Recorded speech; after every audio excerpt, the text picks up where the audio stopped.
السلام علیکم ورحمۃ اللہ تعالی وبرکاتہ۔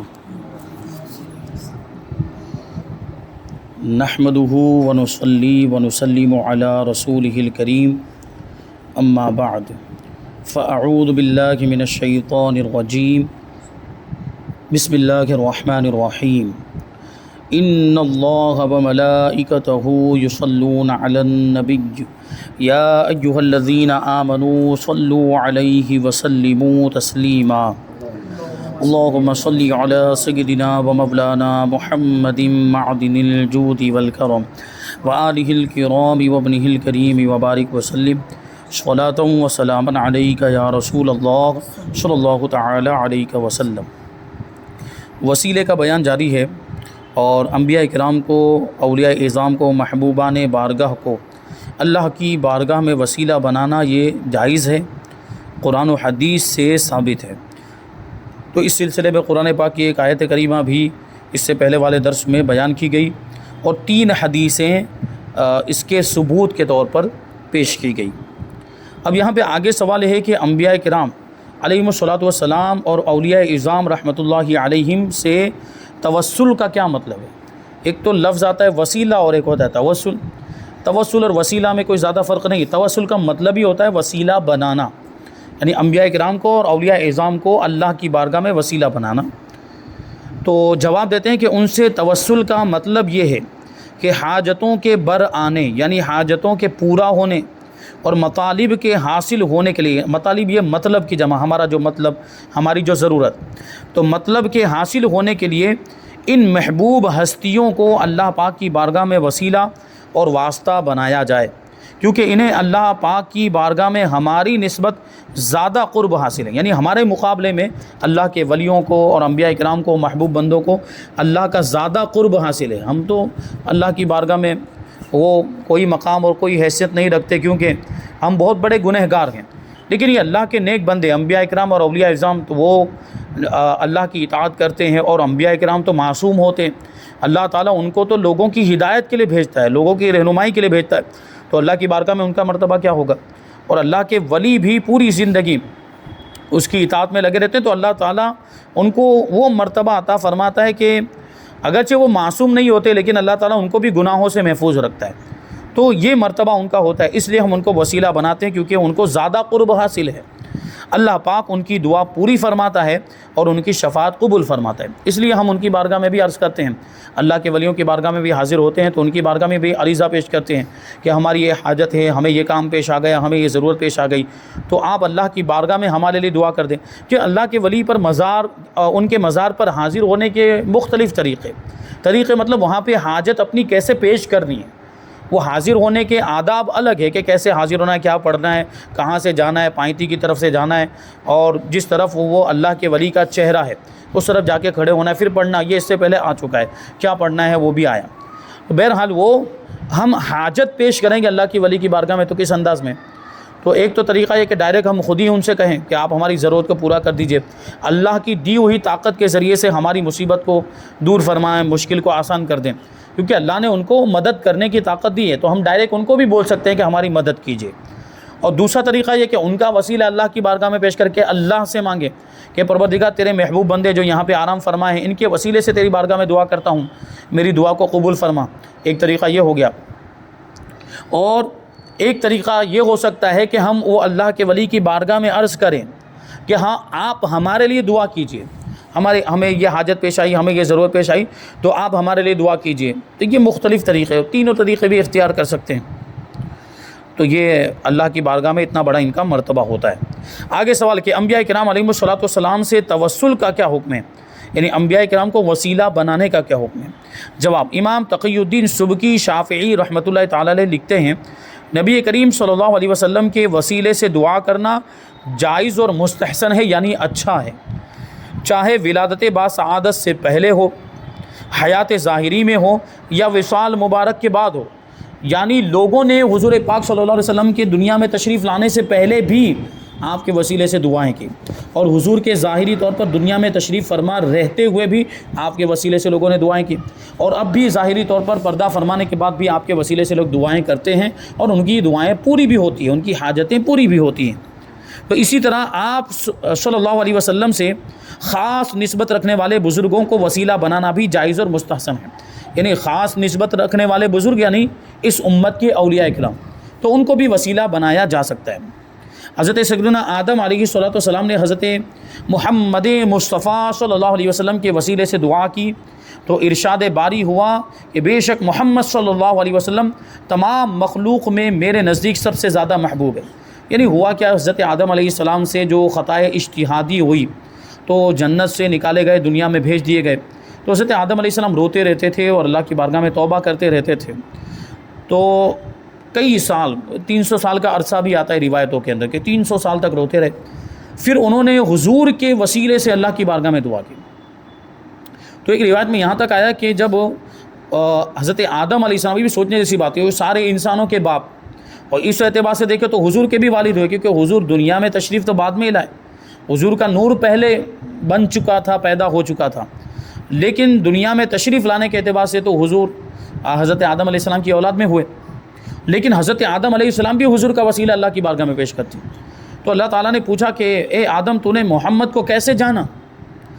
تو حضرت آدم علیہ السلام اللہ کی بارگاہ میں عرض کرتے ہیں کہ پروردگار جب تو نے مجھے پیدا کیا اور مجھ میں روح پھونکی گئی تو میں نے جب میں جان آ گئی تو میں نے آسمان کی طرف نظر اٹھا کر دیکھا تو عرش الہی کو میں نے دیکھا، تو میں نے دیکھا کہ عرش الہی کے پایوں میں جہاں پہ لا الہ الا اللہ لکھا ہوا ہے وہیں ساتھ میں محمد الرسول اللہ بھی لکھا ہوا ہے صلی اللہ علیہ وسلم۔ تو حضرت آدم کہتے ہیں مجھے یقین ہو گیا کہ اللہ نے اپنے نام کے ساتھ جس کے نام کو ملایا یقیناً ساری مخلوقات میں وہ اللہ کو سب سے زیادہ محبوب ہے، اس لیے میں نے ان کا وسیلہ دیا۔ تو یہ ہوا، تو اللہ تبارک و تعالیٰ نے اس پر کیا ارشاد فرمایا کہ بے شک محمد صلی اللہ علیہ وسلم تمام مخلوق میں میرے نزدیک سب سے زیادہ محبوب ہے، اور اب کہ تو نے ان کے حق کے واسطے سے سوال کیا، یعنی ان کے وسیلے سے مجھ سے سوال کیا ہے تو میں نے تمہاری مغفرت کر دی، اور اگر محمد صلی اللہ علیہ وسلم نہ ہوتے تو میں تمہیں بھی پیدا نہ کرتا۔ دوسری روایتوں میں کہ یہ زمین و آسمان بھی پیدا نہ ہوتے، یہ دنیا نہ ہوتی، کچھ بھی نہ ہوتا جب حضور نہ ہوتے، یعنی حضور کے صدقے میں یہ دنیا وجود میں آئی، محمد نہ ہوتے تو کچھ بھی نہ ہوتا۔ اعلیٰ حضرت رضی اللہ تعالیٰ عنہ فرماتے ہیں کہ وہ جو نہ تھے تو کچھ نہ تھا، وہ جو نہ ہوں تو کچھ نہ ہو، جان ہے وہ جہان کی، جان ہے تو جہان میں۔ جیسے ہم انسان ہیں، ہمارے جسم کے اندر جان ہے تو ہم زندہ ہیں، ابھی جان نکل جائے تو ہم مردہ ہو جائیں گے، بالکل بیکار، کسی کام کے نہیں رہیں گے۔ تو حضور بھی اس دنیا کی جان، حضور پاک صلی اللہ علیہ وسلم کی وجہ سے آپ کے صدقے میں یہ دنیا قائم ہے، حضور نہ ہوتے تو یہ کچھ بھی نہ ہوتا۔ لہٰذا معلوم ہوا کہ دنیاوی اور اخروی حاجتوں کو پورا کرنے کے لیے اللہ پاک کی بارگاہ میں ان سے توسل کرنا یعنی ان کا وسیلہ پیش کرنا شرعاً جائز ہے، اس میں کوئی حرج نہیں ہے۔ آگے سوال ہے کہ کیا دنیا سے رحلت کر جانے والوں سے توسل کرنا جائز ہے، یعنی دنیا سے پردہ فرما گئے اولیاء کرام یا انبیاء کرام تو ان کو وسیلہ بنانا جائز ہے؟ جواب، علماء کرام رحمۃ اللہ علیہم فرماتے ہیں کہ اللہ پاک کے محبوب بندوں سے توسل کرنا جائز ہے، اللہ کے محبوب بندوں کو وسیلہ بنانا جائز ہے، خواہ وہ دنیاوی زندگی میں ہوں یا برزخی زندگی کی طرف منتقل ہو چکے ہوں، یعنی ظاہری طور پر دنیا سے تشریف لے جا چکے ہوں، ان کو وسیلہ بنایا جا سکتا ہے۔ تو ہم اللہ کے ولیوں کو جو قبر میں جا چکے ہیں، زمین کے نیچے آرام فرما ہیں، اس کے باوجود ہم اللہ کی بارگاہ میں وسیلہ بناتے ہیں، کیونکہ ان کی زندگی ابھی بھی وہ حیات، بلکہ ان کی یہ والی زندگی وہ ظاہری زندگی سے زیادہ پاورفل ہے، اور اللہ تعالیٰ ان کی طاقتوں میں مزید اضافہ فرما دیتا ہے۔ تو دنیا سے ظاہری طور پر تشریف لے جانے کے باوجود بھی ان کو وسیلہ بنایا جا سکتا ہے۔ بزرگان دین بھی اپنی دعاؤں میں وسیلہ اختیار کیا کرتے تھے، مثلا امیر المؤمنین حضرت سیدنا عمر فاروق اعظم رضی اللہ تعالیٰ عنہ قحط کے وقت یوں دعا کرتے، قحط یعنی جب بہت بارش نہیں ہوتی، قحط سالی، بارش بہت ٹائم تک بارش نہیں ہوتی تو ظاہر سی بات اس کی وجہ سے کھیت سوکھ جاتے تھے، جانور کمزور ہو جاتے تھے، کھانے پینے کے لیے اناج وغیرہ دستیاب نہیں ہوتا۔ تو جب ایسے قحط کا معاملہ ہوتا تو حضرت فاروق اعظم یوں دعا کرتے کہ اے اللہ، پہلے ہم تیرے نبی کے وسیلے سے دعا کرتے تھے، اب اپنے نبی کے چچا عباس کے وسیلے سے دعا کرتے ہیں، ہمیں بارش عطا فرما۔ کیونکہ حضور سے قریبی نسبت رکھنے والے حضرت عباس ہی سب سے زیادہ قریبی رشتہ دار اس وقت وہ تھے، تو اس لیے وہ دعا کرتے تھے ان کے وسیلے سے۔ حضرت عباس جو حضور کے چچا، ان کے وسیلے سے دعا کرتے تھے، اور اللہ تبارک و تعالیٰ بارش عطا بھی فرما دیتا تھا۔ دوسری ایک روایت کہ حضرت سیدنا امیر معاویہ رضی اللہ تعالیٰ عنہ حضرت سیدنا ابن اسود جرشی رضی اللہ عنہ کے وسیلے سے بارش کی دعا مانگا کرتے تھے. یہ ایک بہت بڑے بزرگ اللہ کے ولی تھے. ان کے وسیلے سے حضرت امیر معاویہ دعا کرتے جو صحابی رسول ہیں. تو دیکھیں صحابی رسول کا یہ عمل ہمیں بتا رہا ہے کہ وسیلہ بنانا جائز ہے. اور تیسری روایت حضرت علامہ ابن عابدین شامی بہت بڑے فقیہ گزرے ہیں. یہ 12ویں صدی کے بہت بڑے فقیہ گزرے ہیں. علامہ ابن عابدین شامی یہ نبی کریم صلی اللہ علیہ وسلم اور امام اعظم ابو حنیفہ جو ہمارے امام ہیں اور دیگر صالحین یعنی نیک بندوں کے وسیلے سے دعا کیا کرتے تھے. حضرت علامہ ابن عابدین شامی اور علامہ ابن عابدین شامی یہ ایسے بزرگ ہیں کہ ان کی ایک بہت مشہور کتاب ہے رد المحتار، جس کو فتاوی شامی بھی کہا جاتا ہے. یہ انہوں نے در مختار کے اوپر لکھی ہے. در مختار یہ فقہ کی بڑی مشہور کتاب، مسئلے مسائل کی، شریعت کے احکام کی بہت ہی مشہور کتاب. اس پر انہوں نے حاشیہ لکھا ہے، اس کی شرح لکھی، یعنی اس کی وضاحت کی انہوں نے، شرح لکھی یعنی اور زیادہ اس کو خلاصے کے ساتھ بیان کیا. تو اس کا نام رکھا ہے انہوں نے رد المحتار. تو یہ دونوں کتابیں فقہ حنفی میں بہت معتبر ہیں اور جگہ جگہ ان کے حوالے دیے جاتے ہیں. اور یہ کتابیں ہمارے مدرسوں میں دارالعلوم میں بھی ہوتی ہے اور ان کے ہمارے مخالفین کے مدرسوں میں بھی، اور وہ بھی اس کا حوالہ دیتے ہیں. وہی علامہ ابن عابدین شامی وہ وسیلہ لے رہے ہیں اور وسیلہ جائز سمجھتے، تبھی تو وہ اللہ کے محبوب بندوں کو اللہ کی بارگاہ میں وسیلہ بناتے ہیں. تو اس سے ثابت ہوتا ہے کہ وسیلہ بنانا جائز ہے. نمبر 4 فرمان غوث اعظم رضی اللہ تعالیٰ عنہ کہ من توسل بی الی اللہ فی حاجت قضیت حاجتہ، یعنی جو مجھے وسیلہ بنا کر اللہ سے کوئی حاجت طلب کرے تو اس کی حاجت پوری کر دی جاتی ہے. غوث پاک کے صدقے میں یہ حاجت میں وسیلہ پیش کیا جائے تو غوث پاک خود ارشاد فرما رہے ہیں. تو غوث پاک رضی اللہ تعالیٰ عنہ ظاہر سی بات شرک کی تعلیم تو نہیں دیں گے کہ اولیاء کرام کے سردار ہیں، تو اس سے وسیلے کا ثبوت ملتا ہے. سوال، اس کی کیا دلیل ہے کہ وفات کے بعد بھی کسی نبی یا ولی کو وسیلہ بنانا جائز ہے؟ جواب، اس کے ثبوت میں کئی روایتیں پیش کی جا سکتی ہیں. اوپر اس سے پہلے نابینا کے توسل کرنے کے بارے میں جو حدیث بیان کی گئی ہے اس کے بارے میں حدیث کی مستند کتابوں میں ہے کہ صحابہ کرام علیہم الرضوان نبی کریم صلی اللہ علیہ وسلم کے اس دنیا سے وصال ظاہری فرمانے کے بعد بھی لوگوں کو اس پر عمل کی تعلیم دیا کرتے تھے. کیونکہ حضور نے دیکھیں اس حدیث میں حضور نے تعلیم دی کہ دعا کس طرح کرنی چاہیے. وسیلہ حضور کا اس کے اندر ہے. وہ نابینا صحابی کو جو اس سے پہلے والے درس میں گزرا وہ حدیث آئی تھی کہ وہ نابینا صحابی کو حضور نے اپنا وسیلہ لینے کی تعلیم دی تھی. اور صحابہ کرام حضور کے وصال ظاہری کے بعد بھی لوگوں کو اس دعا پر عمل کرنے کی تعلیم دیتے تھے.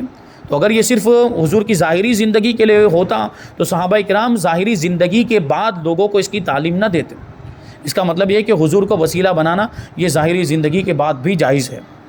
اسی طرح مشکات باب الکرامات میں حضرت ابو الجوزا رضی اللہ تعالیٰ عنہ سے روایتیں فرماتے ہیں کہ مدینے کے لوگ سخت قحط میں مبتلا ہو گئے تو انہوں نے حضرت عائشہ رضی اللہ تعالیٰ عنہا سے شکایت کی. انہوں نے فرمایا، یعنی ام المؤمنین حضرت بی بی عائشہ صدیقہ رضی اللہ تعالیٰ عنہا نے فرمایا کہ نبی کریم صلی اللہ علیہ وسلم کی قبر کی طرف غور کرو، یعنی توجہ کرو، اور اس سے ایک طاق آسمان کی طرف بنا دو یہاں تک کہ قبر انور اور آسمان کے درمیان چھت نہ رہے. یعنی حضور پاک صلی اللہ علیہ وسلم کے مزار میں اس طرح سے ایک کھڑکی بنا دی جائے اور اس طرح سے قبر انور اور ایک طاق بنا دیا جائے کہ قبر انور اور آسمان کے درمیان بالکل چھت نہ رہے، بالکل وہ آسمان نظر آئے وہاں سے. تو لوگوں نے ایسا کیا تو خوب برسائے گئے، یعنی خوب بارش ہوئی، یہاں تک کہ چارہ اگ گیا اور اونٹ موٹے ہو گئے، یہاں تک کہ چربی سے گویا کہ پھٹ پڑیں گے ایسا لگتا تھا، اتنے موٹے تازے ہو گئے. اتنی زیادہ بارش ہوئی تو اس سال کا نام ہی پھٹن کا سال لگ دیا گیا. یعنی اتنی زیادہ جانوروں میں چربی آ گئی کہ ایسا لگتا تھا کہ جانور پھٹ جائیں گے. وہ سال آج بھی دیکھیں آپ گنبد خضرا کی کچھ فوٹوز دیکھیں یا تصویریں تو اس میں کھڑکی نما گنبد خضرا کے اندر بنا ہوا، یہ وہی کھڑکی جو اب تک باقی رکھی گئی ہے. آگے سوال ہے کہ کیا توسل کے حوالے سے ائمہ مجتہدین کے واقعات بھی ملتے ہیں؟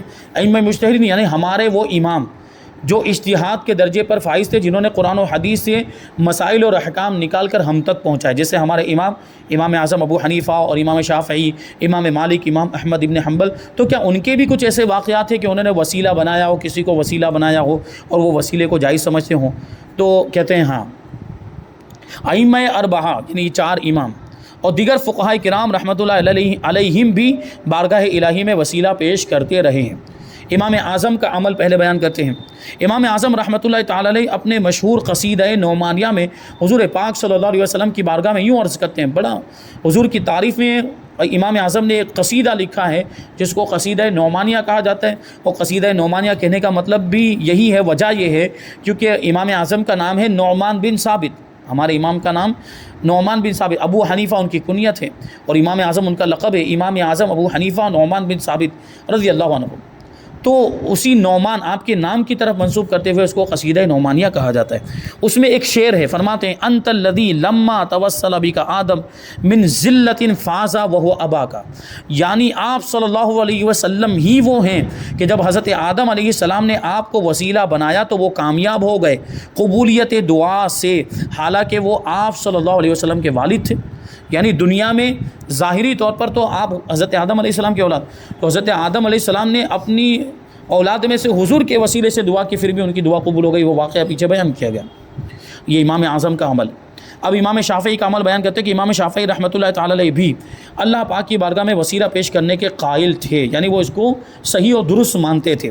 چنانچہ خطیب بغدادی رحمۃ اللہ تعالی علیہ نقل فرماتے ہیں کہ حضرت امام شافعی رحمۃ اللہ تعالی علیہ حضرت امام اعظم رحمۃ اللہ تعالی علیہ سے توسل کرتے، یعنی امام اعظم کو وسیلہ بناتے اور ان کی قبر پر حاضر ہو کر زیارت کرتے، پھر اپنی حاجت پوری ہونے کے لیے اللہ پاک کی بارگاہ میں انہیں وسیلہ بناتے، یعنی امام اعظم ہی کو وسیلہ بناتے تھے اور امام اعظم کے وسیلے سے وہ دعا کیا کرتے تھے۔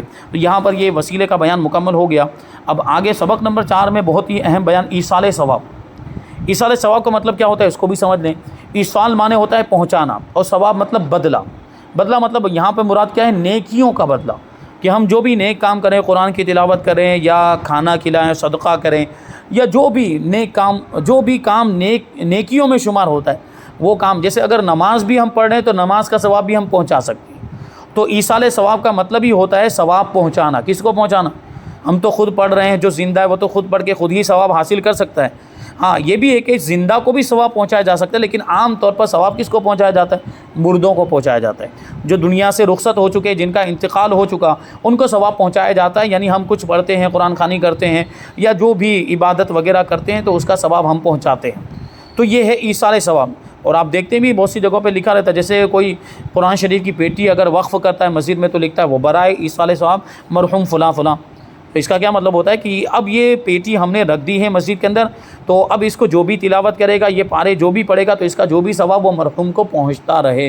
تو یہ مقصد ہوتا ہے ایصال ثواب کا، یہ مطلب ہوتا ہے۔ تو اس کو دیکھ لیتے ہیں، پھر اس کے دلائل انشاءاللہ جو ہے کہ آگے دیکھیں گے ایصال ثواب کے بارے میں کیا فرماتے ہیں۔ کہتے ہیں کہ ایصال ثواب کے لفظی معنی ہے ثواب پہنچانا، اور اس کو ثواب بخشنا بھی کہتے ہیں، ہم لوگ ہماری عام زبان میں بھی ثواب بخشنا بھی کہتے ہیں، مگر بزرگوں کے لیے ثواب بخشنا کہنا مناسب نہیں ہے۔ ثواب نظر کرنا یہ کہنا یہ ادب کے زیادہ قریب ہے، کیونکہ دیکھیں جو عام مومنین انتقال کر جاتے ہیں، جو ہمارے رشتہ دار انتقال کر جاتے ہیں، ان کے لیے تو ہم یہ کہہ سکتے ہیں کہ ثواب بخشا، کیونکہ ان کو ہمارے ثواب کے پہنچانے کی ضرورت ہے، ان کو ہمارے ایصال ثواب کی ضرورت ہے۔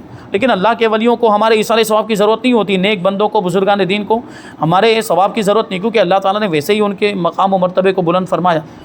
اب سوال یہ کہ پھر ہم ان کو ایصال ثواب کیوں کرتے ہیں؟ تو یہ اس سے پہلے جو غالباً دوسرے سیزن کے اندر یہ آ چکا ہے۔ تو ہم بزرگوں کو ایصال ثواب کیوں کرتے ہیں؟